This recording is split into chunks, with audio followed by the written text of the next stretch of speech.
ሐዲስ አልቁድሲ ላይ አላህ ተባረከ ወተዓላ እኔን ባሪያዬ የጠበቀኝና የገመተኝ ቦታ ላይ ያገኘኛል፣ ከኔ ጥሩን ነገር ተስፋ ካደረገ ጥሩን ነገር ያገኛል፣ መጥፎን ነገር ከጠበቀም እኔ ዘንድም መጥፎ ነገር ነው የሚጠብቀው።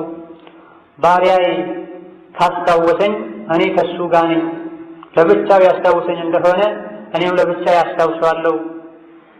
ከጥሩ ስብስቦች ጋር ከጥሩ ሰዎች ጋር ሆኖ ዕልም በመማር ቁርአን በመቅራት ያስታውሰኝ እንደሆነ ከሱ ከተሻሉ እሱ ጋር ካሉ ከሰው ልጆች ከተሻሉ ስብስቦች ከመላእክቶች ጋር አስታውሰዋለሁ ብሏል አላህ ተባረከ ወተዓላ።